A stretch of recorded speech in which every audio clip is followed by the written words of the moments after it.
एकटवा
मारुती महाराज मापनेरकर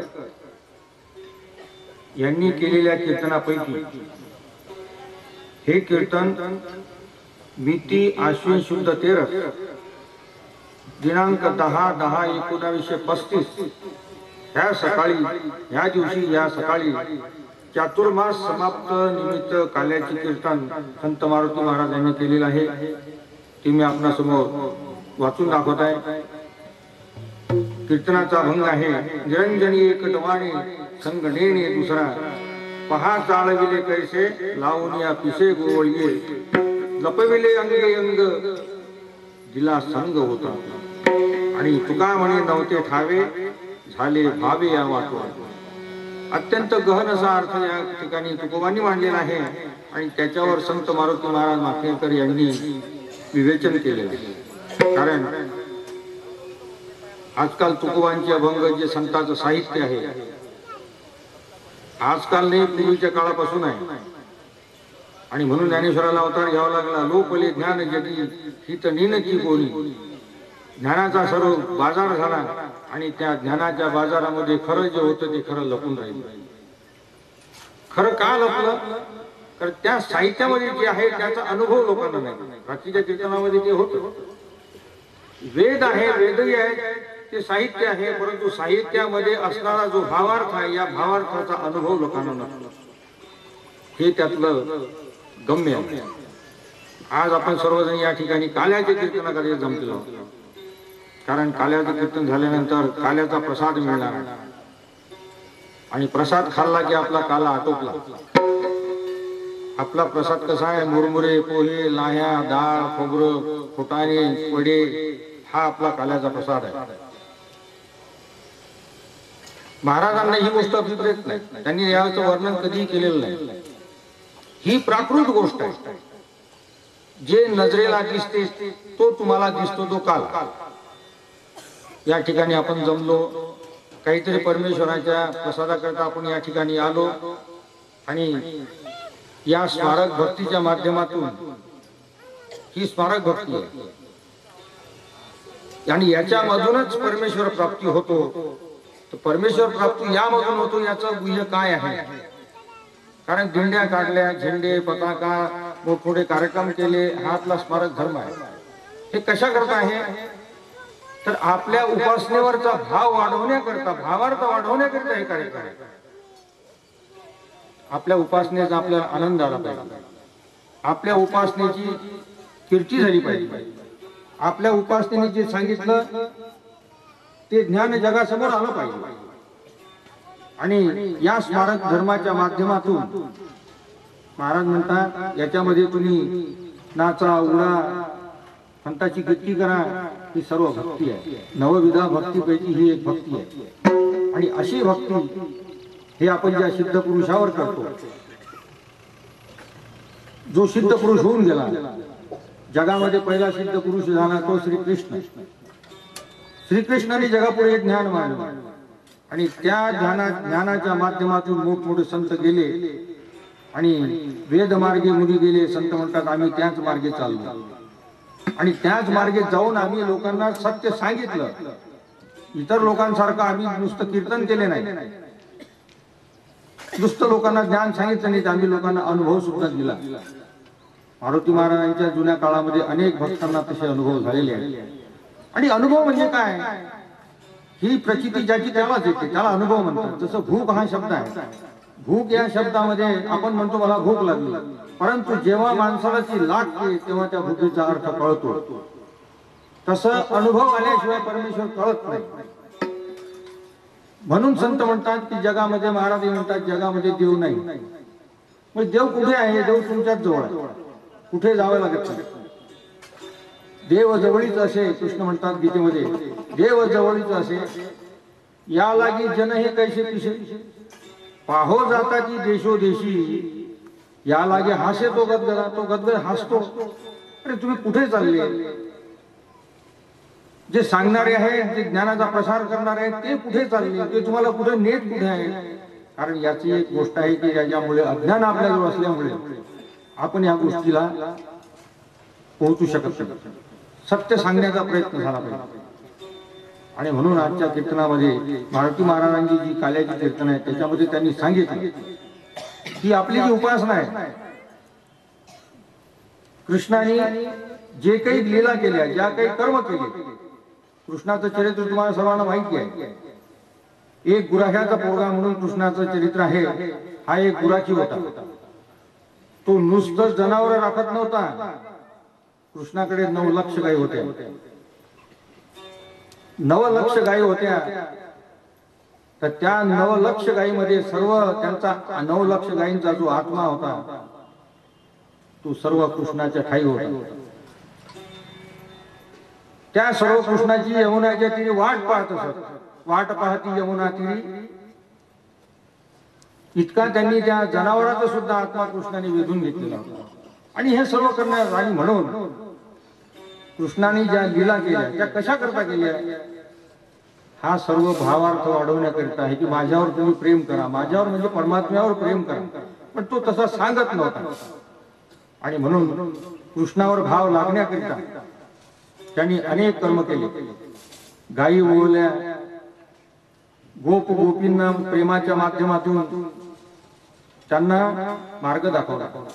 कारण त्यावेळी गोप गोपी हे फार अडाणी होते. त्यांना वेद कुठला, त्यांना कुठलंच काही साहित्य माहिती नव्हतं. फक्त एक कृष्णावर प्रेमळ भाव त्यांचा होता. आणि त्या भावाच्या पोटी त्या कृष्णावर आकृष्ट झाल्या. आणि आकृष्ट झाल्यानंतर त्या गोपींना कृष्णाने खेळाच्या माध्यमातून, त्या खेळाच्या माध्यमातून त्यांचा आत्मा विधून घेतला. आणि आत्मा विधून घेतल्यानंतर त्या गोप गोपी अडाणी लोकांना त्यांनी परमेश्वर दाखवला. त्यांना खरं त्यांनी कुठे वेद वाचले. गोप गोपी गोपाळ कसे होते, साधे लोक, तेव्हाचा जमाना आठवा. आणि अशा या पुरुषावर त्या लोकांनी प्रेम केलं. आणि जगाला प्रेमाचा मार्ग दाखवला. श्रीकृष्णाने पहिला प्रेमाचा मार्ग दाखवला. आणि म्हणून अशा आपल्या उपासनेवरती प्रेम वासक असते. परंतु त्यांनी एकच सांगितलं की फक्त जी आपली उपासना आहे ती एकच धरा. अनेक संतांवर भाव ठेवू नका, अनेक देवावर भाव ठेवू नका. तुमची जी उपासना असेल तिच्यावर भाव ठेवा, निश्चितच तुम्हाला मार्गदर्शन होईल. परंतु आजकाल जमाना असा आहे की लोकांना खरा परमेश्वर न कळल्यामुळे लोक कशीही वागतात. स्मारक धर्माला देव समजतात. मंदिरात गेले, नारळ फोडलं, उदबत्ती लावली म्हणजे देव पावला, ही आपली भावना. रात्रीच्या कीर्तनामध्ये, परवाची कीर्तनामध्ये मूर्ती देव होऊ शकत नाही. मूर्ती तुम्हाला तारू शकत नाही. जगव्यापक जो आत्मा आहे तो सर्वांच्या ठाई आहे. आणि तो आत्मा ज्या सिद्ध पुरुषाने प्राप्त करून घेतलेला असेल अशा पुरुषाची सेवा करा, अशा पुरुषाला भजा. आणि म्हणून अशा रीतीने, कारण सांगत गेलं तर हा आपल्याला आधीच वेळ जास्त झालेला आहे. आणि वेळ जास्त झाल्यामुळे हे जे तत्वज्ञान आहे हे सांगण्याला काही थोडे बंधन घेतात. कारण फार मोठं चांगलं विश्लेषण महाराजांनी या जगामधला जी अंधश्रद्धा आहे, जी अस्पृश्यता आहे, अंधश्रद्धा आहे वगैरे वगैरे ज्या काही गोष्टी आहेत ह्या सर्व महाराजांनी त्यांच्या साहित्यामध्ये लिहून ठेवलेलं. आज 100 वर्षापूर्वीचं साहित्य आहे महाराजांचं. त्याच्यामध्ये अंधश्रद्धेवर फार महाराजांनी कडक टीका केली. तरीही अंधश्रद्धा जगात आहेच. का बरं आहे? कारण ही असे साहित्य किंवा असे संतांचा साहित्याचा अभ्यास करण्याला कोणाला वेळ नाही आहे, कोणाला ऐकण्याला सुद्धा वेळ नाही आहे. आणि त्यामुळे खरं जे आहे ते खरं जगासमोर आलेलं नाही. कारण ज्याला पोट भरायचं या संत या माध्यमातून, ध्यानाच्या माध्यमातून ज्याला पोट भरायचं आहे तो कशाला सत्य सांगेल? तो सत्य सांगू शकत नाही. साधूची लक्षणं काय आहेत, साधू कसा असतो हे जर त्यांनी सांगितलं तर यांच्या कोण पाया लागणार? या साधूच्या कोण पाया लागणार? आजकाल साधूचा तर अनेक पेव फुटलेला आहे. ठीक आहे, तो आपल्या टीकेचा विषय नाही आहे, ती टीका होईल. सत्य सांगणे हा अधिकार महाराजांचा आहे, माझा नाही. हे ज्ञान महाराजांचं आहे, माझं नाही. फार प्रखर ज्वलंत जहाल ज्ञान महाराजांचं आहे. हे जे त्या जमान्यात, आजच नाही त्याही जमान्यात खोटे जे साधू होते, या खोट्या साधूवर महाराजांनी फार कडक टीका केली. आजच्या जमान्यामध्ये लोक ज्ञान विकतात आणि ते ज्ञान विकून पैसे कमावतात, याच्यावरही महाराजांचं विश्लेषण आहे. आणि म्हणून अशा या महात्म्याचं वर्णन जे आहे, महात्म्याचं साहित्य आहे, तर हे साहित्य फार प्रखर आहे. ते माणसाला पचत नाही. कारण त्यांनी या सर्व गोष्टीचा अभ्यास केलेला आहे. त्याही जमान्यामध्ये त्यांना जो अनुभव आलेला आहे तो अनुभव त्यांनी प्रत्यक्षात मांडून ठेवलेला आहे. साधूची सगळ्या जगामध्ये निंदा झाली आहे. सगळ्या ठिकाणी निंदा होते. ती कोणाची होते? जो सत्य बोलतो त्याची निंदा होते. जगामध्ये सगळ्यात जास्त निंदा सत्य बोलणाऱ्याची होते. परंतु सत्य हे त्याच्या स्वतःच्या जवळच पाहिजे, दुसऱ्याचं ऐकून नव्हे, दुसऱ्याचं वाचून नव्हे, त्याच्या जवळ स्वतः जवळ सत्य पाहिजे. तेव्हा तो त्या ज्ञानाचा अधिकारी होतो. आणि म्हणून तो लोकांना मार्गदर्शन करू शकतो. अशाच ठिकाणी महाराजांनी त्यांच्या आयुष्यामध्ये वर्णन करून दिलेलं आहे. ते म्हणतात साधू म्हणजे ज्या गावात तो साधू राहतो तो साधू त्या गावात म्हणजे व्याघ्रवाड्यामध्ये सापडलेली गाय, वाघाच्या तावडीत जशी गाय सापडते ना तसा साधू त्या गावात सापडलेला असतो. आणि म्हणून त्यांनी तुकारामाचं उदाहरण दिलेलं आहे, ज्ञानेश्वराचं उदाहरण दिलेले आहे. तुकाराम देऊमध्ये होते, एकही टाळकरी तरला नाही. ज्ञानेश्वरांनी एवढं मोठं साहित्य लिहिलं, एकही मनुष्य तरला नाही, फक्त विसोबा केसर एकटे तरले. पण असं का असेल? एवढं सत्य धर्म सांगूनही लोक काय याच्यामागे जात नसतील, याच्यामध्ये काय करणार? तर ते त्यांच्या साहित्यामध्ये मी सांगत बसलो फार मोठा विषय होईल. आणि का होत नसेल हे, तर त्याचं त्याने आपाप विचार. कारण आपण जे आहे, आपण संसार जसा करतो, व्यवहार जसा करतो, तशा व्यवहारामध्ये आपण परमार्थाकडेही पाहतो. परमार्थ हा फार वेगळा आहे, स्मारक धर्म हा फार वेगळा आहे. स्मारक धर्मामध्ये दिंड्या, झेंडे, पताका याचा धक्का त्याला त्याचा धक्का यायला, त्याच्यातही भांडणं, टाळकरी भांडतात, माळकरी भांडतात, विनेकरी भांडतात. हे त्यांच्या सगळ्या चित्रणामध्ये त्यांनी लिहून ठेवलेलं आहे. हा धर्म नव्हे. ईश्वरी धर्म जो आहे तो सत्य करून देण्याकरिता संतांनी जे आयुष्य खर्ची घातलं तो धर्म पहा. आणि म्हणून त्यांनी सांगितलेला जो धर्म आहे तो आपण पाहूया. आणि महाराज म्हणतात की हा जो आपण काला म्हणतो ना, जो प्रसाद आपण घेतो हा काला नव्हे. सिद्ध पुरुषांनी केलेली जी कर्मे आहे, सिद्ध पुरुष जो आहे त्याला अंतःकरणात कालवा, त्याला काला म्हणतात. त्याला अंतःकरणात कालवा, त्याला काला म्हणतात. प्रसाद घेतला म्हणून काल्याचा प्रसाद घेतला म्हणून तसं नाही. प्रसादाचे महाराजांनी अर्थ वेगळा केलेला आहे. प्रसाद म्हणजे जो आपल्या हातावर मिळतो, आपण मला प्रसाद घ्या, हा प्रसाद नाही. संतांचा प्रसाद पाहिजे. संत अंतःकरणात घेऊन त्यांनी प्रसाद दिला पाहिजे, त्याला प्रसाद म्हणतात. प्रसादे सर्व दुःखानाम हा निरस्य पूजा आहे, ते गीतेमध्ये कृष्णाने म्हटलेलं आहे. प्रसादाने काय होते? तर अशा रीतीने कृष्णाने ज्या क्रीडा केल्या म्हणून काल्याच्या कीर्तनाला काही बंधनं पडतात. दुसरं वर्णन करता येत नाही, कारण त्या सिद्ध पुरुषाचंच वर्णन करावं लागतं. आणि त्या सिद्ध पुरुषाच्या वर्णनाच्या माध्यमातून काय ज्ञान आहे हे महाराजांनी सांगण्याचा प्रयत्न केलेला आहे. कृष्णाने क्रीडा का केल्या? कृष्णाच्या क्रीडेला त्यावेळी लोकांनी व्यभिचार म्हटला. तो व्यभिचार नाही. व्यभिचार रूपे भोगिती अनंता. काय म्हणतात संत? व्यभिचार रूपे भोगिती अनंता. आणि आपला विचार दुसराच असतो.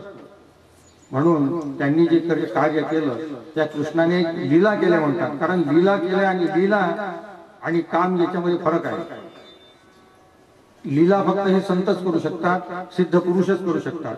हा जो संतांनी खेळ मांडलेला आहे, आज आपण या ठिकाणी जमलो, महाराजांचे साहित्य कीर्तन करतो वगैरे वगैरे, हा खेळ आहे संतांचा. त्या खेळाच्या माध्यमातून टिपऱ्या, भारुड किंवा हे जे काही कार्यक्रम आहे, हे कशा करता आहे? दिंड्या, पताका, कीर्तन, भारुड, हरिपाठ जे काही आपण करतोय कशासाठी आहे? आपल्या संतावरचा भावार्थ वाढला पाहिजे याच्याकरिता ही कर्म आहे. ते परमेश्वर मिळवण्याचा तो मार्ग आहे, त्या माध्यमातून परमेश्वर मिळतो. तसा परमेश्वर मिळत नाही. संत कर्म कशाला लावून दिली? संतांची कर्म म्हणजे तुम्हाला माहिती आहे, महाराज सांगतात ते सगळे कर्माचे, संतांचे कर्म जे आहे ते नवविधा भक्ती आहे. कीर्तन करणारा तेवढा श्रेष्ठ आहे, ज्ञान ऐकणारे सुद्धा तेवढे श्रेष्ठ आहे, संतांची गल्ली घालणारे तेवढा श्रेष्ठ आहे, संतांचे आश्रम घालणारी तेवढे श्रेष्ठ आहेत. जे काही संतांच्या मध्ये जे कर्म आहेत ते करणारे सर्व श्रेष्ठ आहेत. तिथे उंच नीच काही नेने भगवंत तिष्ठी भाव भक्ती देखून. त्या ठिकाणी उंच नीच काही नसतो, हे महाराजांनी त्यांच्या कीर्तनामध्ये सांगितलेले आहे. आणि म्हणून अशा रीतीने हा जगाचा उपदेश आहे. आणि हा उपदेश लोकांना पचत नाही. कारण लटके ते रुचे साच कोणाही न पचे. जे खरं सत्य सांगितलं ते लोकांना पचत नाही, म्हणून संत लोकांच्या विरुद्ध, संतांच्या विरुद्ध लोक जातात. कारण आपण आपलं मत संसार करावा आहे, पण संतांचं म्हणणं संसार करा, संसार सोडू नका, संसारात राहा, उलट तो केला पाहिजे. परंतु भोगावे ना त्यागावे, मध्यभागी विभागावे. तो भोगूही नका आणि त्यागूही नका. जसा सहज आहे संसार तसा सहज संसार करा. संसार हा सहज होतो. कोणी म्हणेल की मी संसार केला, संसार होत नसतो. कोण करतो? तू संसार करणारा कोण? ज्या काही संसारामध्ये गोष्टी होतात ह्या सर्व त्याच्या इच्छेने होतात. कोणाचा संसार कसा आहे, कोणाचा संसार कसा आहे हे प्रत्येकाचं प्रारब्ध आहे. आणि प्रारब्धाप्रमाणे संसार हा सहज होतो, तसा परमार्थही हा सहज होतो. आज या ठिकाणी तुम्ही जमले, तुम्ही सहज आले. तुम्हाला नाही आणलं, तुमच्या जीवाने तुम्हाला इथं आणलं, कारण तुम्ही भाग्यवान लोक आहात. कारण काही लोकांना श्रवणाचंही पुण्य होत नाही, श्रवणाचंही पुण्य नाही. तुम्ही या ठिकाणी जमला हे कशा करता? कारण तुमचा जो जीव आहे हा काहीतरी मागच्या जन्मी कर्म केलेला जीव आहे, तुम्ही नाही. कारण तुम्ही म्हणजे आपण म्हणजे सगळा अहंकार, माणूस म्हटल्यानंतर सगळा अहंकार. परंतु ज्यांच्यावर काहीतरी मागच्या जन्मीची कृपा झालेली असते असेच लोक या परमार्थामध्ये येतात. कसेही काय होईना, सहज म्हणून म्हणा, निमित्त म्हणून म्हणा, काही म्हणून म्हणा, किंवा आपल्या वाडवडिलांनी जो परमार्थ केला त्यांच्या पोटी आपण जन्माला आलो, आणि जन्माला आल्यानंतर त्यांच्या रक्तामध्ये जो परमार्थ होता तो आपल्याही काही रक्तात आला. आणि म्हणून हे श्रवणाचं पुण्य आपल्या लोकांना घडत आहे. आणि म्हणून याकरिता सत्संग करा, सत्संगाच्या माध्यमातून संतांची कर्म करा, आणि त्या कर्माच्या माध्यमातून आपला आत्मा प्रसन्न करून घ्या. हे सोपं तत्वज्ञान महाराजांचं आहे. आणि म्हणून फार वेळ होईल, कारण आधीच वेळ झालेला आहे. त्यामुळे आणि हे महाराजांनी लिहिलेले कीर्तन आहे, हे कीर्तन मी तुमच्यासमोर वाचून दाखवतो. त्यांनी त्यातले जे वर्णन आहे, कृष्ण गोपाळ यांचे जे वर्णन आहे ते तर वर्णन आहेत, परंतु त्याच्या मागे भावार्थ लपलेला आहे. तो भावार्थ कीर्तनामध्ये फार चांगला सांगितलेला आहे महाराजांनी. फक्त तो कसा 2 शब्दात 4 वाक्यामध्ये सांगितलेला आहे. बाकी कृष्णाने ज्या काही क्रीडा केल्या, ज्या काही व्यवहार केला, किंवा जे काही त्यांनी केलं ते त्याच्यामध्ये त्यांनी सांगितलं. त्याच्यामध्ये असं त्यांनी काही तिखट मीठ मसाला लावला नाही. आजकाल आपण कीर्तन पाहतो, काल्यांची सगळा तिखट मीठ मसाला असते. कृष्णानं असं केलं, कृष्णानं तसं केलं, गोपीने असं केलं, ते टमकं झालं. आपल्या संसारातल्या गोष्टी लोक आपल्याला सांगतात. हा परमार्थ नव्हे, हे ज्ञान नव्हे.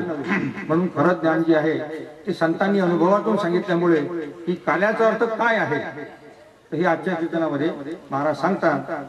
आणि त्यांचा तुकोबांचा अनुभव त्यांनी त्यांच्या कीर्तन म्हणजे अभंगामध्ये लिहून ठेवलेला आहे की कृष्णाने कसा परमात्मा जवळ करून घेतला.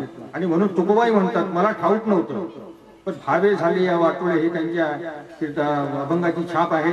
त्या अभंगाचा मी अर्थ सांगत नाही, कारण सांगायला गेलो तर फार वेळ होईल. तर महाराजांच्या कीर्तनाची सुरुवात आपण करूया. मी तुम्हाला वाचून दाखवतो. विठ्ठला विठ्ठला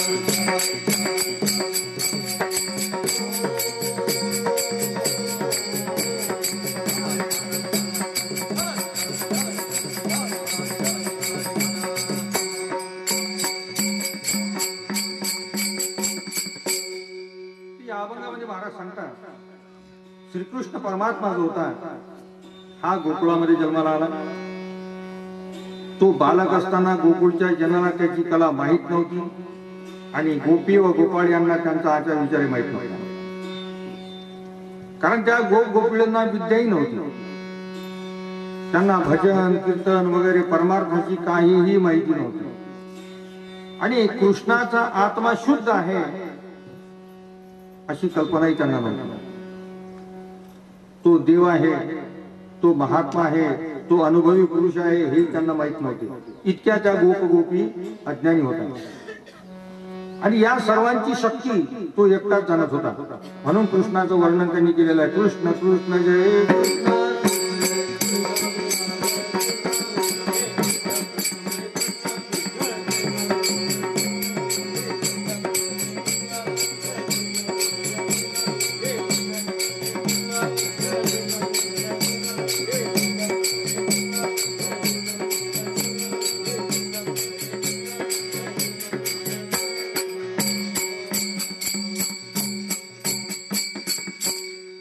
सर्वांची शक्ती तो एकटाच जाणत होता.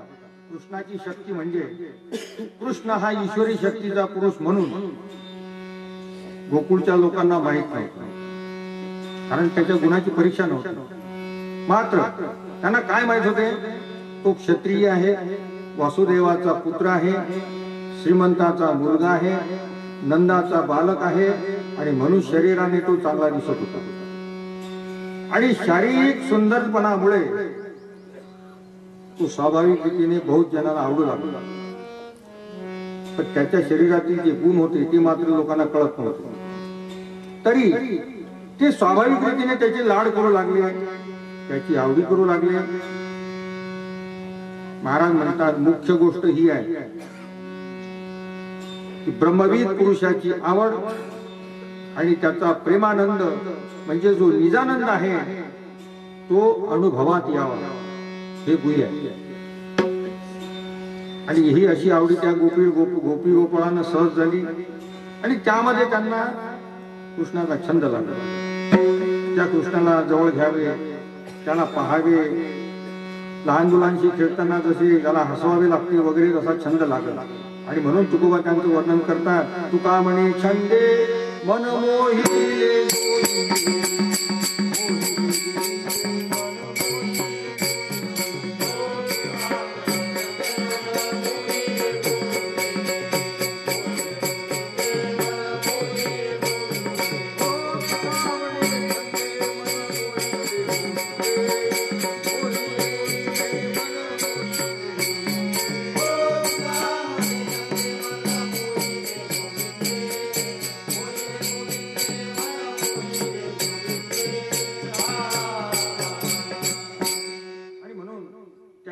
आवडी व प्रेम यामुळे त्यांच्या मनाला मोह होऊ लागला आणि त्या प्रेमामध्ये त्या गोप गोपी विधे होऊ लागल्या. विधे होऊ लागल्या म्हणजे काय, त्यांची इंद्रिय स्थिर होत असत आणि त्या बेशुद्ध होत असत. आणि महाराज म्हणतात ही जी आवडी आहे, ही आवडीची लहर आहे, क्षण मात्र येत असते, ही जास्त वेळ राहत नाही. कारण त्या गोपींचा गोपाळांचा स्वभाव प्रापंचिक होतो आणि त्या स्वभावानुसार आवडी प्रेम जास्त येते आणि त्याची सिद्धी येते. वेदशास्त्रातील जो विचार आहे, वेदशास्त्रातील विचाराप्रमाणे जाणीवेने वागून इंद्रियाचे जे स्वभाव आहेत ते हाणून पडतात. तुमचा जो क्रोध आहे, तुमचा जो मोह आहे, तुमचा जो स्वभाव आहे, हा कीर्तनाची माती करतो, हा कीर्तनाची माती करतो. कारण ब्रह्मज्ञानासारखा जो विषय आहे तो त्यागला जातो. त्या ठिकाणी आवडी तयार होत नाही, प्रेम तयार होत नाही. अशा त्या स्त्री अज्ञानी होते आणि त्यांचे पती अज्ञानी होते आणि म्हणून त्या कृष्णाच्या रूपावर वेड्या होत असत. किती वेड्या होत असा तर त्याचं संत वर्णन करतात. ताने बालक टाकूनिया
ताने बालक टाकून या घरी सासू सासरा भातारा. अशा स्थितीमध्ये कृष्णावरील जो भाव होता त्या प्रेमात, त्याच्या आवडी त्यांना बाहेरच्या कर्माचा विसर पडत असतो. इतकी त्यांना लढ येत असते. महाराज म्हणतात की अध्यात्माला कशाने जाता येते? अध्यात्माला प्रेमाने जाता येते. त्या ठिकाणी आवडी झाली, त्या ठिकाणी प्रेम झाले की शरीराचे लक्षणे विसरतात. म्हणजे जो विकार आहे तो विकार त्या आवडीमुळे तो बाधत नाही. आपल्या एखाद्या मित्राला प्रेमाने लाथा मारल्या, वाटेल तसे हेळण करू तरी त्या मित्राला त्याचा क्रोध जाणीव होत नाही, कारण त्यामध्ये प्रेम असतो. जुन्या काळी बायका ह्या मनुष्याचे असे हेळन करीत आणि म्हणून धाकाने पुरुष त्यांच्या अंगणात जात नसत. विठ्ठला विठ्ठला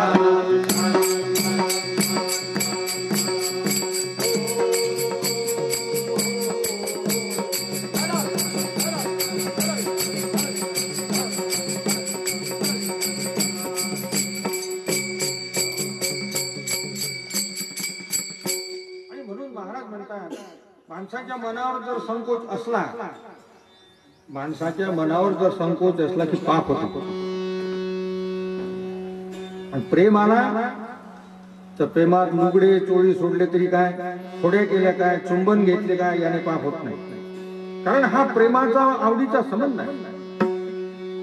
त्यात प्रेमाचा आणि आवडीचा संबंध आहे. त्यात डोळे, कान, वाचा, शरीर वगैरे चढते, पण त्यात पाप वासना मुळीच नव्हती.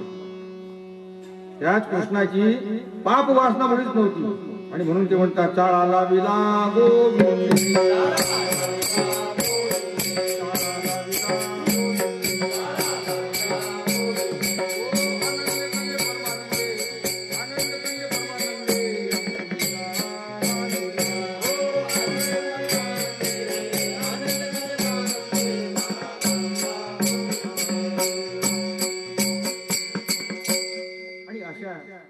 त्या गोपी कबूल करतात की त्या कृष्णाची लटक इतकी लागली की त्यांना पतीच्या घरातील धंदाही सुचत नव्हता.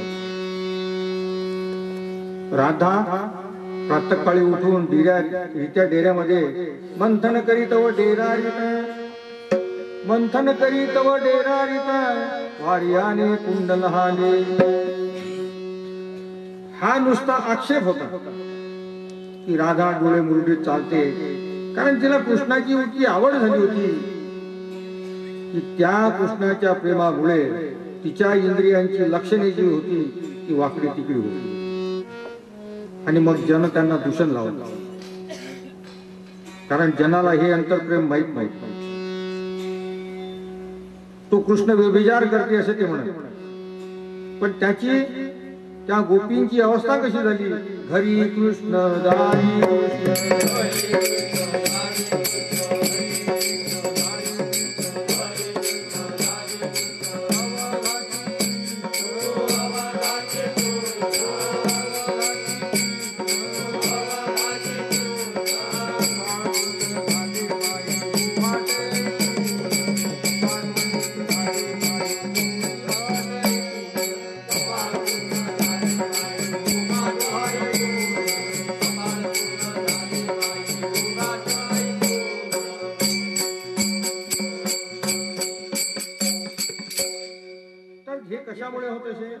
हे कृष्णाच्या प्रेमामुळे त्यांची अशी होत होते.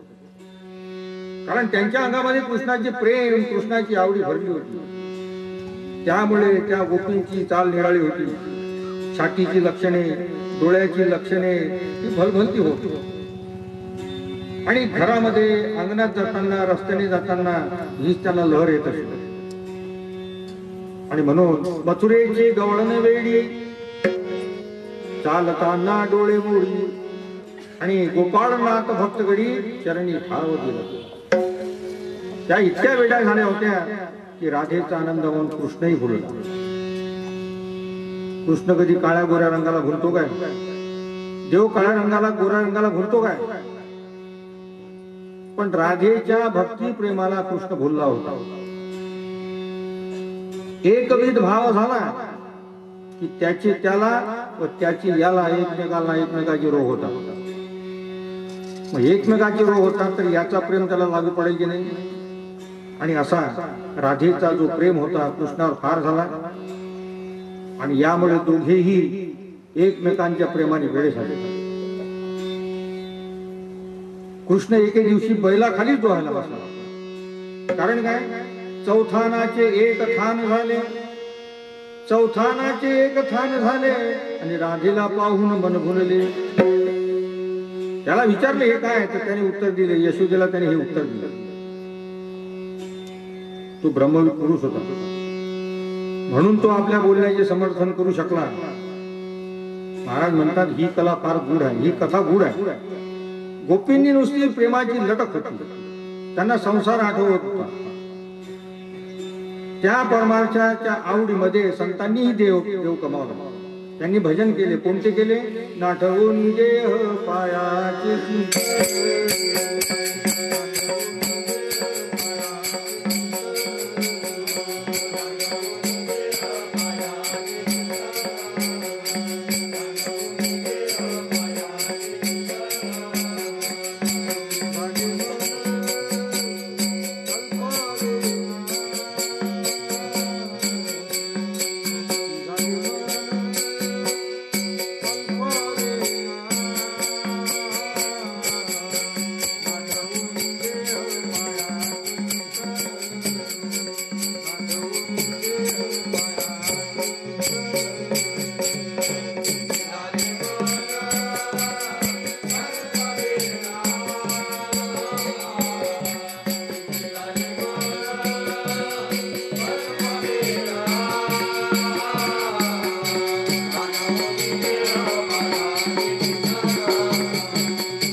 देहाचा नाठव होऊन प्रेम आणि आवडी उरली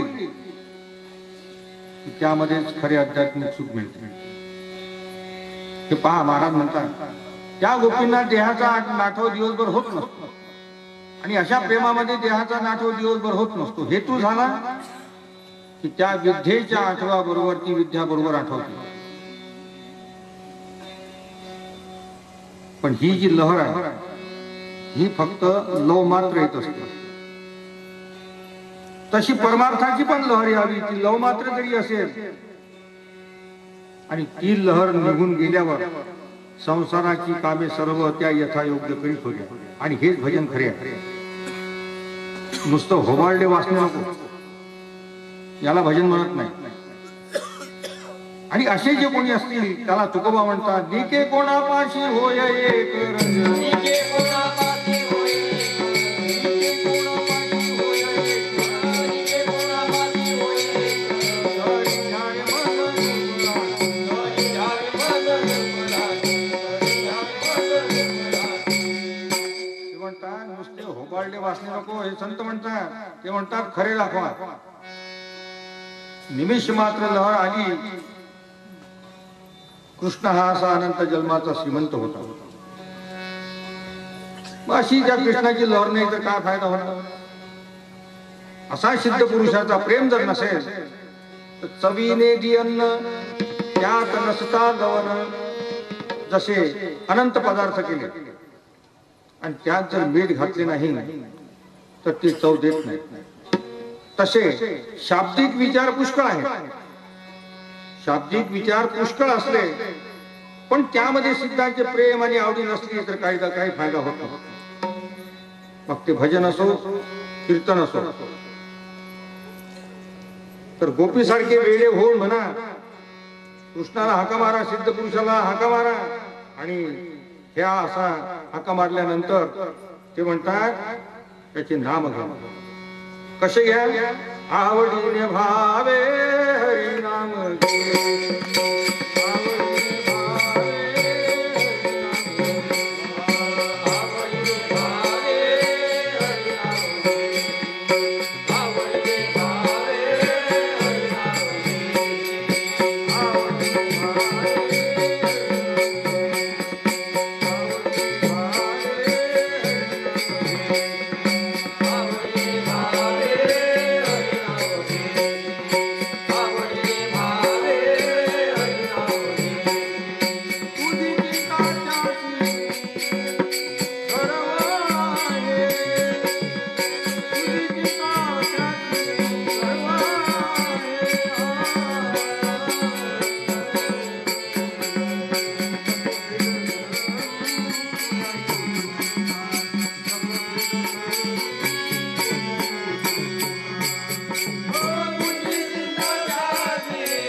आवडीने भावे हरी नाम घेशी, तुझी चिंता त्याशी सर्व. नको खेद करू कोण त्या गोष्टीचा आणि पती लक्ष्मीचा जाणत असेल. म्हणून महाराज म्हणतात गोपीची कथा का सांगावी लागते. गोपींची कथा का सांगायची तर त्यांच्या सारखे प्रेम आवडी ते जिंकावी म्हणून. आवडीने व प्रेमाने ते नाम घ्यायचे असते. म्हणून महाराज म्हणतात असे तुम्ही ईश्वराकडे जा आणि तेव्हाच तुम्हाला अध्यात्म मिळते. एकची नाम श्री कृष्णाचे सदा जपे जो वाचे, तो पर्वत छेदी पापाचे परमानंदाचे सुख पावे. आणि म्हणून असे ते ब्रह्मज्ञान मिळते. ज्याला ब्रह्मज्ञान म्हणतात, ज्याला ब्रह्मज्ञान म्हणतात ते ब्रह्मज्ञान अशा सिद्धाच्या पाया पडायला येते. ब्रह्मज्ञान तया येते काकुलीची आणि अभेरिले संती विष्णुदास. म्हणून भक्तीची आवड करा, प्रेम करा आणि म्हणजे मग तुम्हाला जगाच्या पुढे जाता येईल. मग तुम्हाला गीता, भागवत, आचार पालन, वर्णाश्रम धर्म पालन, शहाणपणा वगैरे काहीच नको. कारण तो मूर्ख ब्रह्महत्यारी महापातकी असेल तरी चालेल. प्राणा वेगळा न करी नारायण, प्राणा वेगळा न करी नारायण, आणि मगो नसो ज्ञान मी मूर्ख बरा. प्रेम आवडी झाली तो मूर्ख असला, ब्रह्महत्यारी असला, महापातकी असला तरी चालेल. कारण गीतेमध्ये कृष्ण म्हणतात, काय म्हणतात, अपीचे सुदुराचारो भजते माम अनन्य भाक, साधुरेव समंतव्य सम्यग्य वसितो ही सहा. राक्षस सुद्धा तरले कशामुळे? प्रेमाने आवडीमुळे आणि संतांच्या आदरामुळे. आणि असा प्रेम आणि आवडी झाली की त्याला अनन्य म्हणतात. अनन्य म्हणजे काय? त्यांच्या प्रेमात आपले प्रेम घालणे. म्हणून कृष्ण गीतेमध्ये सांगतात, अनन्यास चिंतयन्तो मा ये जना पर्युपासते तेषां नित्ययुक्तानां योगक्षेम वहाम्यहम्. चाड अनन्याची करी नारायण, आपणा समान पाळी रंका.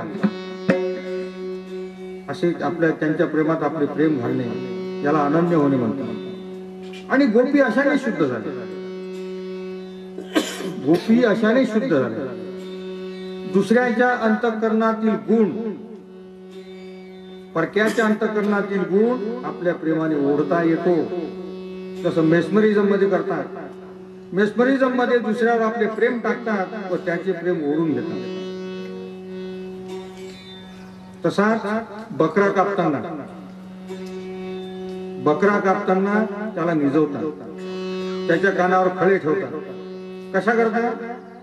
अरे त्याची कल्पना बदलवण्याकरिता त्याला मारायचा असतो. आणि अशाने तो निचेष्टित पडतो. हे जाणीव करणे. परंतु प्रेमामध्ये असे विधेय होणे हे निराळे. हे तुम्हाला लंडन मध्ये राहणाऱ्या एखाद्या मित्राबद्दलही असा प्रकार होऊ शकेल. कारण तेही प्रेम जाणीवच आहे. त्याने आत्माला जाता येत नाही. विठ्ठला विठ्ठला विठ्ठला.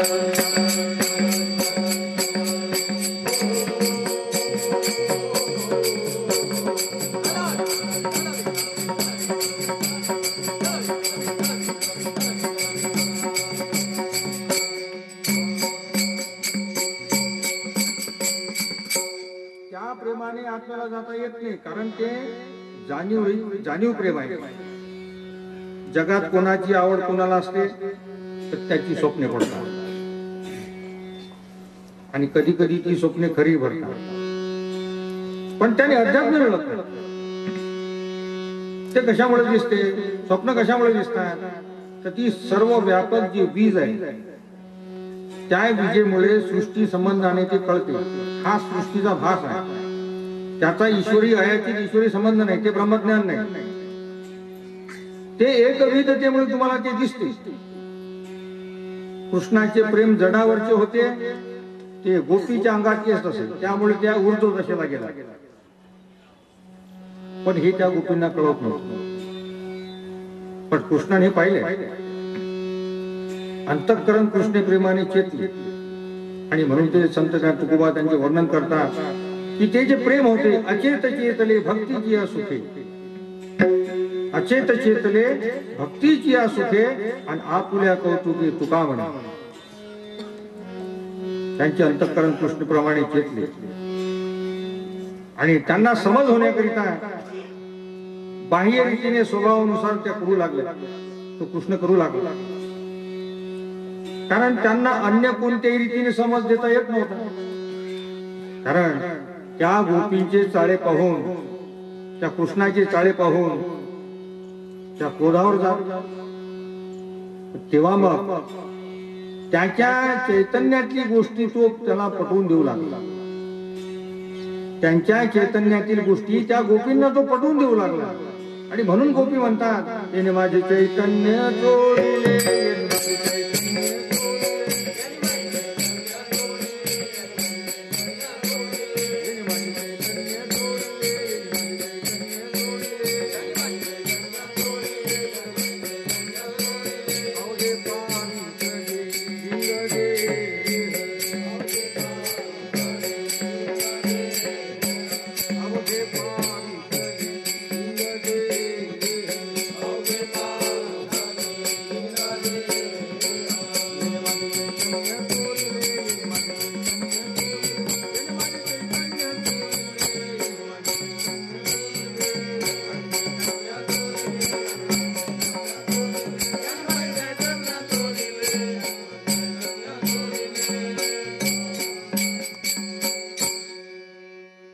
असे जे स्वाभाविक खेळ होते ते अंतःकरणात होईल, तो साक्षात्कार तो गोपींना सांगे आणि तेव्हा त्या गोपींना वाटे की शरीराच्या आतील हेच त्याला समजतं, शरीराच्या आतील याला समजते म्हणून त्या चकारात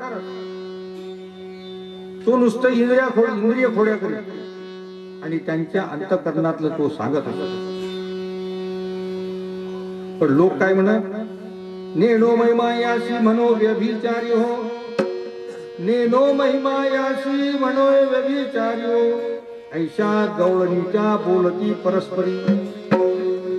तो नुसतं इंद्रिया खोड्या करी आणि त्यांच्या अंतःकरणात सांगत असल्यामुळे दुसऱ्या कोणालाही ज्या समजणाऱ्या गोष्टी असतात अशा अंतःकरणातील खुणा म्हणजे साक्षात्कार हा तू गोपीला दाखवला. मग हे कशामुळे झाले? ही आवड, हा प्रेम यामुळे होऊ लागला ना. आणि म्हणून महाराज म्हणतात एक ब्रह्मविद पुरुष घ्यायचा, मग त्याचे कोणतेही कर्म असो ती दिसावी. कारण ब्रह्मरूपाची कर्मे ब्रह्मरूप, नाही पुण्य पाप लागत त्या. म्हणून तो ब्रह्मविद पुरुष चैतन्यात असून प्रपंच व विश्व दिसले तरी ते कर्म शुद्ध आहे, परंतु ते नसून प्रपंच दिसणे हे अशुद्ध कर्म आहे. ती संतांची कर्मे न दिसून प्रपंच दिसणे हे अशुद्ध कर्म आहे. म्हणून तुकोबा म्हणतात, तुका म्हणे शहाणा होई रे गव्हारा, तुका म्हणे शहाणा होई रे गव्हारा, 84चा फेरा फिरू नको. ही जड माया जी आहे, ही जड माया अंतःकरणात दिसणे हा स्वप्न देह. स्वप्न देह म्हणजे काय? तो लिंग देह. आणि यात कृष्ण म्हणजे ब्रह्मविद पुरुष दिसावा तर ते साक्षात्कार खरे होतात. तर असा गोपींच्या लिंग देहामध्ये कृष्ण इतका भरला होता की त्या वर्णन करतात, हरी येथे ओ हरी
दिशाकडे पहा तरी तेच म्हणजे अंतःकरणातील अनुभव त्यांना दिसतो. मग ज्ञान कशाला म्हणतात? महाराज म्हणतात रात्री स्वप्नात जे होईल ते त्यांना बाहेरही दिसते आणि ते दिसणे म्हणजे हेच ज्ञान. ज्ञानेश्वरी म्हणतात, काय म्हणतात ज्ञानेश्वर? हे समस्त श्री वासुदेव ऐसा प्रतीती रसाचा ओतला भाव, तो भक्ता माझी राव ज्ञानी आलो. अशाच ठिकाणी ते ज्ञान राहतात, या ठिकाणी तो अनुभव नांदतो. आणि यशोदेला आणि नंदाला ही गोष्ट समजत नव्हती. हे त्यांना समजत नसल्यामुळे ज्ञानेश्वर त्यांचे वर्णन करतात कृष्णाचे. जे न दे माता देवकीशी जे नदे माता देवकीशी, जे नदे बंधू बळीभद्राशी, जे नदे पितया वसुदेवाशी, ते गुह्य अर्जुनीशी बोलत होते. फक्त अर्जुनालाच ते गुह्य सांगितले. आणि म्हणून ज्ञात्याच्या शरीराची आवड प्रेम करणाऱ्या भाविकाला ते पावते, नातेवाईकाला पावत नाही. वचनांवर कितीही टाकला तरी तो नाश करत नाही, पण अंतकरणात गुंजभर जरी गेला तो मरतो ना. आणि म्हणून गोपींचा संसाराचा लोभ होता, तरी कृष्णाचे प्रेम आवड त्यांना होती. म्हणून महाराज म्हणतात, अशी ब्रह्मविद पुरुषाची आवड आणि प्रेम हे तुम्हाला लवमात्र जरी आणली तरी तुमचे कार्य साधते. तर असा हा कृष्ण त्या गोपींच्या आत बसला. आणि म्हणून ते वर्णन करतात, काय म्हणतात गोपी, जीवा लागले ओ हरीचे ध्यान,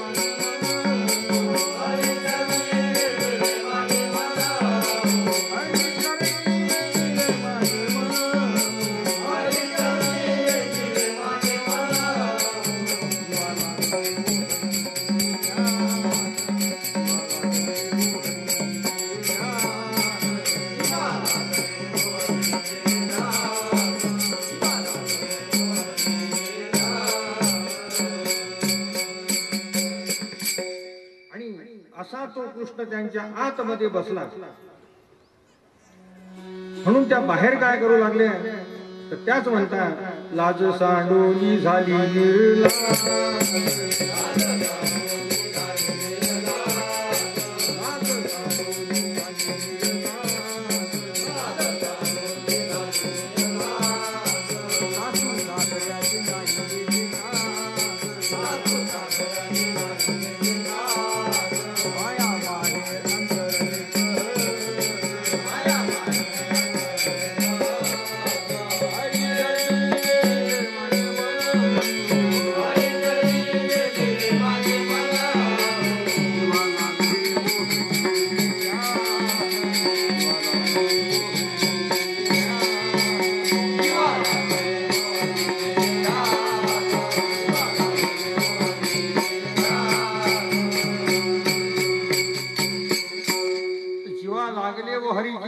काही केल्यानं राहे म्हणजे असा तो कृष्ण आत बसला. आणि म्हणून त्या बाहेर काय करू लागल्या, लाज सांडोनी झाली निर्लज, सासू सासऱ्याचे नाही येथे काज, माया माहेर अंतरले सहज.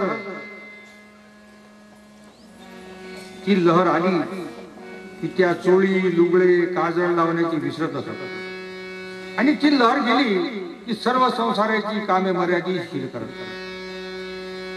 जसा वेडा मनुष्य हा सृष्टी विसरतो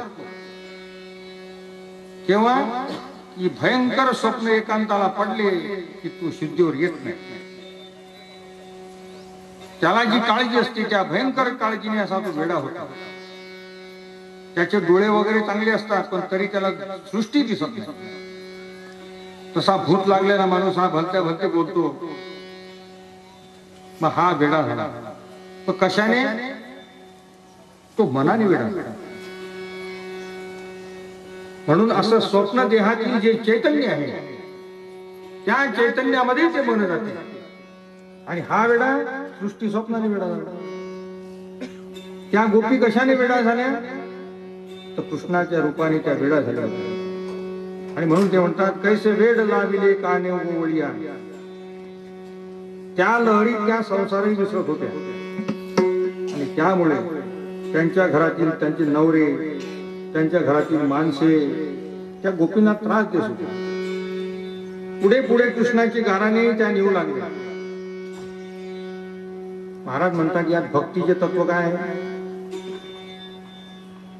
तर ब्रह्मविद पुरुषाचे प्रेम आवड ही आणावी लागते, त्याशिवाय ईश्वरी दर्शन होणेच नाही.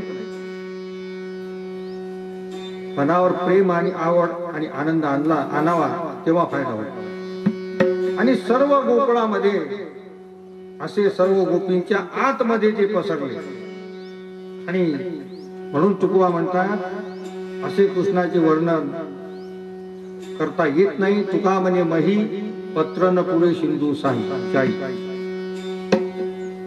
त्या प्रेमानंदामुळे ब्रह्मविद पुरुषाच्या प्रेमा वाचून अंतर्ज्ञान होत नाही. कारण ते म्हणतात हा जो प्रेमानंद आहे, जे अंतर्ज्ञान आहे, ना कळे ते कळे, कळे ते ना कळे, आणि वळे ते ना वळे गुरुवीन. ते गुरुवीन कळत नाही. कृष्णाच्या ज्या खोड्या होत्या त्या प्राकृत दृष्टीच्या मुळीच नव्हत्या.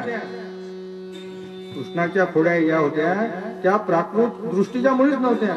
आमचे कर्म, शहाणपणाचे कर्म जे आहे ते वाया जाणार आहे. आमचे कर्म शहाणपणाचे कर्म वाया जाणार आहे. त्यामुळे चित्त चेतत नाही. कृष्ण हा वर्मत नव्हता. तसा सिद्ध पुरुषाचा खेळ जो आहे तो चैतन्यात झाला पाहिजे. आणि म्हणून स्वभावाची ज्या गोष्टी होत्या त्या गोष्टीची तो गोपींना खीज आणली. आणि खीज आणल्यामुळे त्या गोपींना ध्यास होत असे. आणि तो ध्यास ती कोणावर खीजे? कृष्णावरच ना. त्या ध्यासात ती कृष्णावरच खीजे. म्हणून कृष्ण कृष्ण जय कृष्ण कृष्ण जय.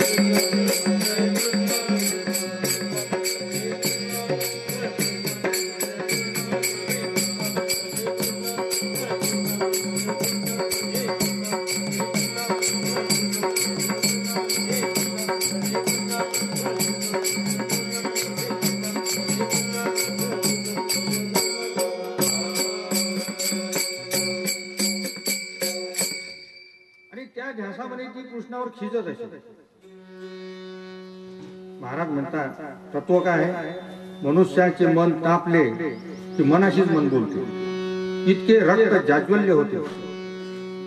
मन तापले की मनाशीच मन बोलते आणि इतके रक्त ते जाज्वल्य होते. तशातच त्या गोपीला झोपेची डुलकी आणि त्या झोपेत तो त्यांच्या मनावर कृष्ण जाईल. कारण मन जे आहे ते मन इतर कशाने ताळ्यावर येत नाही. तर त्याच्या स्वभावाला धक्का लावावा लागतो. प्रेम तशी येत नाही. नाटकामध्ये नटांना पण हावभाव करावा लागतो ना. नाटकामध्ये तमाशामध्ये ती जी रांड असते ती त्याच्या तोंडावर सुटते, त्याला लाथा मारते, पण तरी त्याला त्याचा राग वगैरे येत नाही. तरी त्याचा तिला राग वगैरे येत नाही. तशी त्या प्रेमामध्ये विधेय होतो. तशा त्या गोपीच्या कृष्णाच्या ध्यासामध्ये विधेय होत असत. विठ्ठला विठ्ठला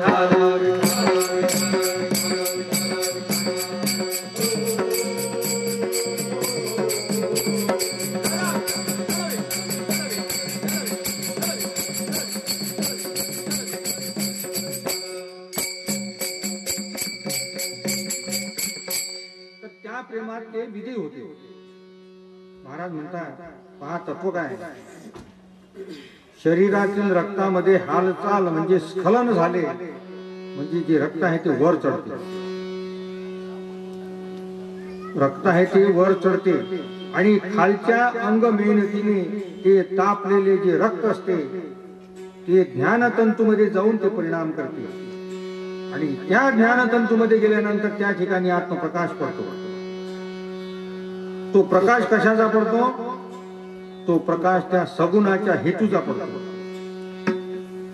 पण आपण सर्व ऐकून तोंडवाशी ज्याच्या नावे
हे असे तापलेले रक्त ज्ञान तंतूत जाऊन परिणाम करते, तिथे आत्मप्रकाश पडतो आणि त्या प्रकाशाच्या तो प्रकाश सगुणाच्या हेतूने पडतो.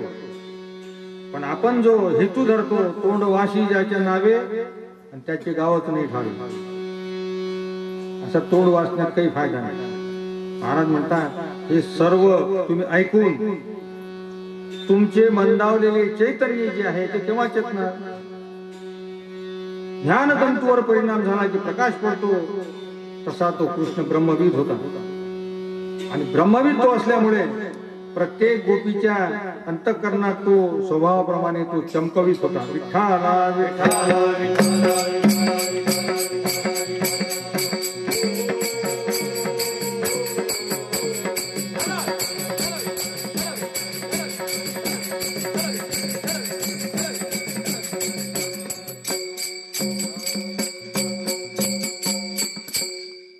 स्वभावाप्रमाणे गोपीचे अंतःकरण तो चमकवित होता, ते चैतन्य तो चमकवित होता. देहुडाचरणी वाजवितो वेणू, अशा रीतीने खिजवून खुजवून तो त्या गोपींच्या आतमध्ये जाईल. आणि तेव्हा त्या गोपी यशोदेकडे गाराणी घेऊन जात, नंदाकडे जाऊ लागले आणि म्हणून त्यांनी त्या कृष्णाला बाहेर काढण्याचा विचार केला. आणि म्हणून संत त्यांचे वर्णन करतात, एका जनार्दनी आणलेला त्रास, एका जनार्दनी आणलेला त्रास, नको गोकुळ जाऊ मथुरेस. आणि म्हणून नंदराजाने काय केले? नंदराजाने त्याला घोंगडी दिली, काठी दिली आणि त्याला ढोरे वळवायला पाठवले. म्हणून संत त्याचे वर्णन करतात. काय म्हणतात संत? रे घोंगडी पांगर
देऊन कृष्णाला गाई वळवायला पाठवले. ते गो त्या 9 लक्ष गाई असे ते गोपाळ आणि त्यात हा मोठ्याचा मुलगा त्यामुळे तो हुकूम करीत होता. तो हाडापिराने फार बळकट होता. ज्याने त्याचे न ऐकले तर त्याला तो बजावून काढे. सगळ्या गोपाळांची मुलाचीच जात होती. परंतु कृष्णाचा असा हेतू होता की त्यांची गती करायची, त्यांची गती करावी असा कृष्णाचा हेतू होता आणि म्हणून काठ्यावर घोंगड्या ठेवून त्याच्या पताका करून त्या पोरांना तो गजर करायला लावे. कोणता गजर? कृष्ण कृष्ण जय कृष्ण कृष्ण.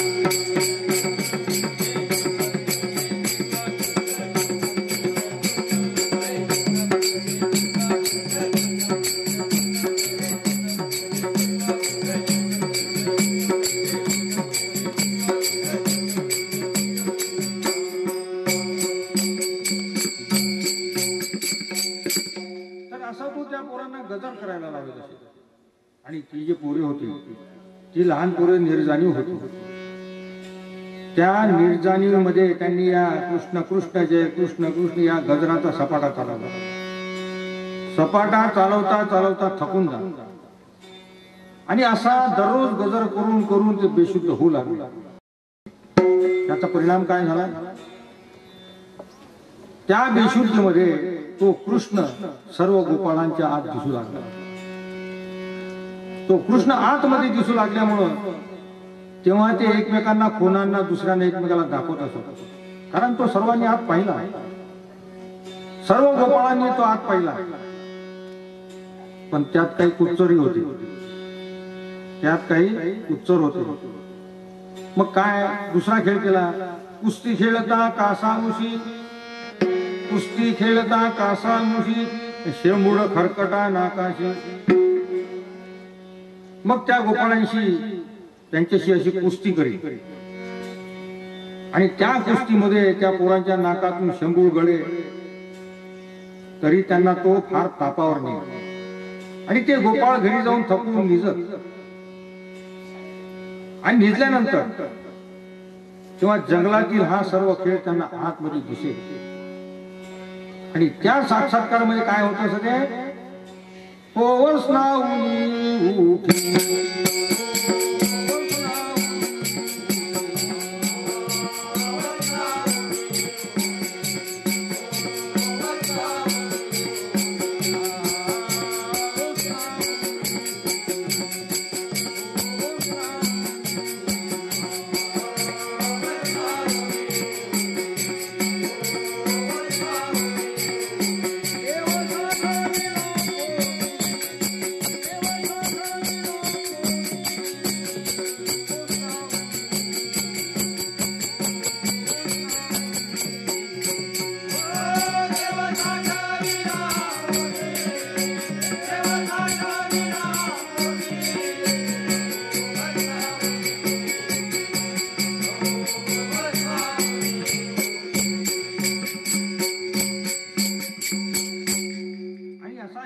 वेळे होत. आणि म्हणून त्या साक्षात्कारामध्ये ते वसवून उठत. कशामुळे? देव साठविला पोटी. कारण असा तो देव छिनाल का छिनाल का, देव छिनाल का छिनाल का, खेळ खिलाडी बाका. त्या गोप गोपींना काय वेदाचे ज्ञान होते? नाही, ते विदेव होत. आणि बाहेर असे बेशुद्धीमध्ये त्या स्थितीमध्ये ते ओरडत ओरडत बाहेर निघाले. केशिया ते वधिले, वनव्याचे गिळले, अबब वगैरे काही शब्द म्हणत होते. आणि असे हे सर्व अतर्क्य कर्म. कोणते कर्म? अतर्क्य कर्म कृष्णाने केले, याची त्यांना नवल वाटे. आणि भूत लागल्याप्रमाणे कृष्ण त्यांना लागे आणि ते पोरं बोंबलत असत. त्यांना देहशुद्धीवर आणावं लागे. कृष्ण कृष्ण जय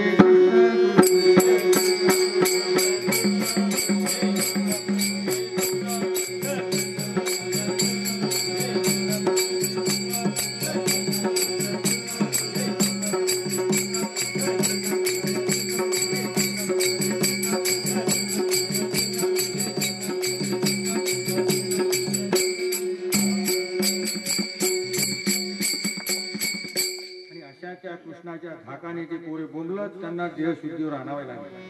तर इतकी ते पोरे विधेयी झाली होती. त्यांचे भजन खरे होते. आता कसे काय होत आहे?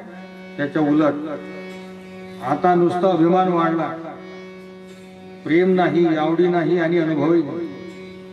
त्यामुळे ते काय भजन खरे आहे भजन चाले उभराटे कोण जाणे खरे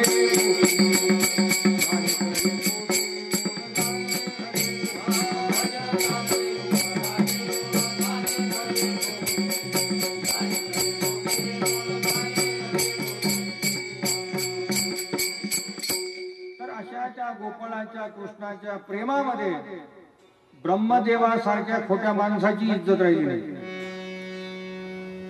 तर तुमची काय गती होणार? तुम्ही खरे भजन कराल तर त्रैलोक्यनाथ तुमचा मान करील. जोशी लोकांकडे पहा, त्यांच्यासारखी वाया जावे लागेल. कृष्ण कृष्ण जय कृष्ण.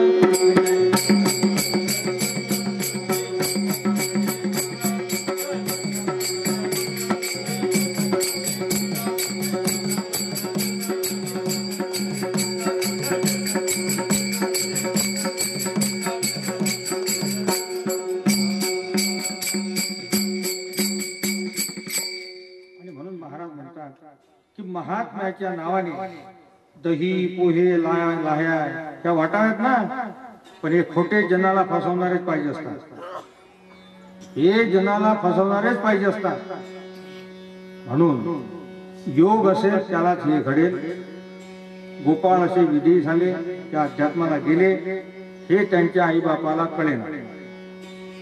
पोचनावण्यामध्ये जाणीव नसतं, पोचनावण्यामध्ये जाणीव नसतं. म्हणून कृष्णाच्या नावाने, रामाच्या नावाने, साधूच्या नावाने आपण ओसनावले पाहिजे. सृष्टीच्या कर्मावर ओसनाव नाही. ओसनावला की समजावे मनावर ठिणगी पडली. असे रात्रंदिवस ते गोपाळ गोपी चेतल्या, त्यांचे भजन चालले. रात्रंदिवस ध्यान हरीचे भजन, काया वाचा मन भगवंती. असा तो कृष्णाने खेळ काढला. त्यानंतर तिसरा खेळ काढला. कोणता? 5 पोळ्या 3 भाकरी. 5 पोळ्या 3 भाकरी.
तिसरा खेळ 5 पोळ्या 3 भाकरी.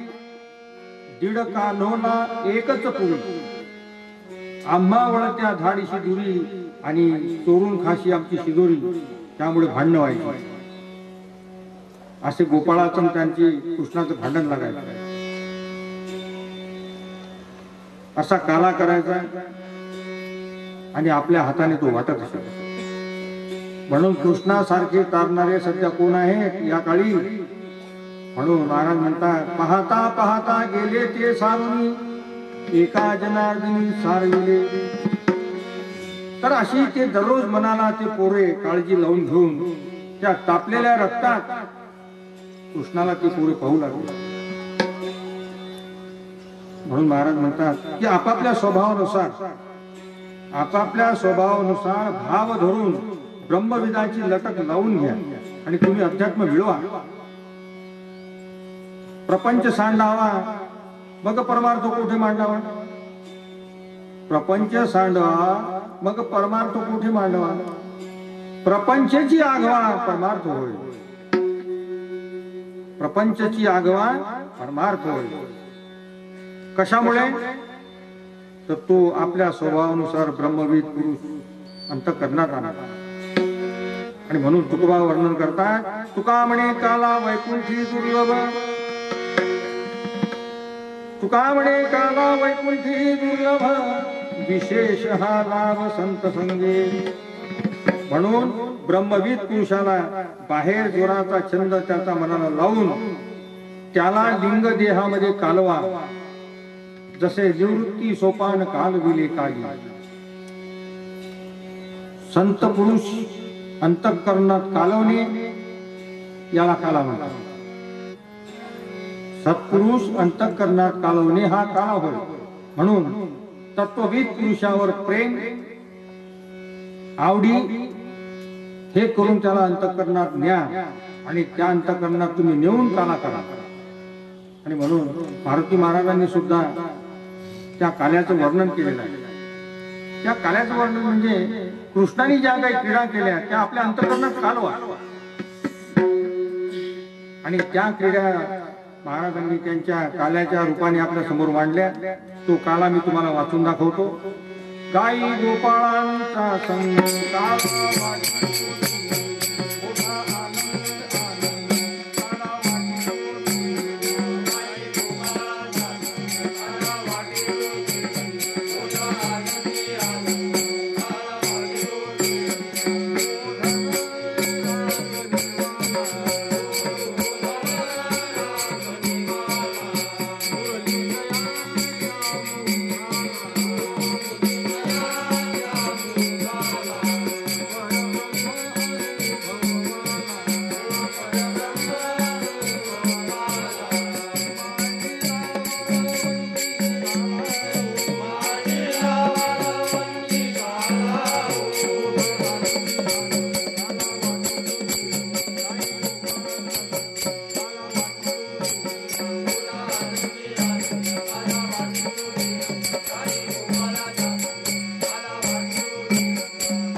Oh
प्रसाद फेकू नका, कारण काल्याची पद्धत आहे लोकांच्या अंगावर प्रसाद फेकण्याची. आम्ही ती प्रथा बंद केली, कारण काला हा फेकल्यानंतर तो खाली पडतो, त्याच्यावर लोकांचे पाय पडतात, त्या प्रसादाचा अवमान होतो. म्हणून ती प्रथा जी आहे लोकांच्या अंगावर प्रसाद फेकण्याची, ही प्रथा बरोबर नाही. प्रसादामध्ये सर्वांना तो मिळतो, प्रसादामध्ये तो सर्वांना मिळतो.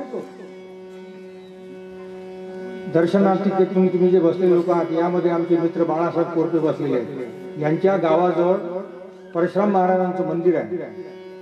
त्या ठिकाणी मी गेलो, त्या प्रसादाची त्यांनी एवढी अवनती केली लोकांनी. ते प्रसाद एवढा फेकतात, एवढं दही फेकतात की सर्व ते लोकांच्या पायाखाली जाते आणि प्रसाद कोणालाही मिळत नाही.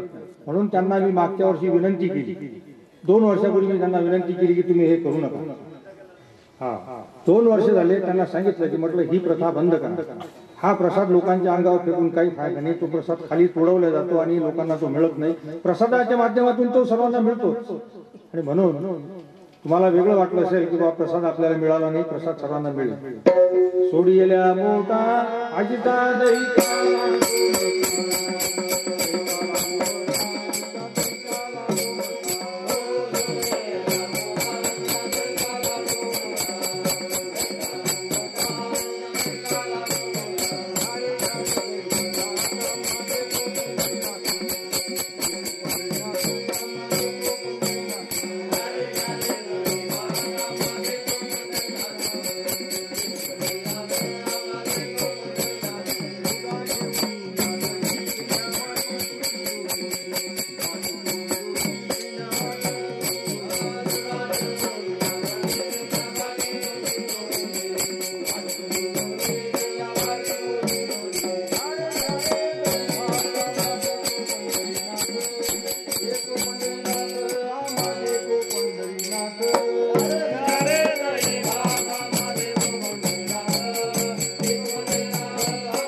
प्रसाद देतो पंढरी.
पाय पांडुरंगा संताची निर्याणी पाय मागुदेवा पावणे आता उदार तू देवी पाय संतानिया संताची निर्याणी पाय मागुदेवा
सर्वांनी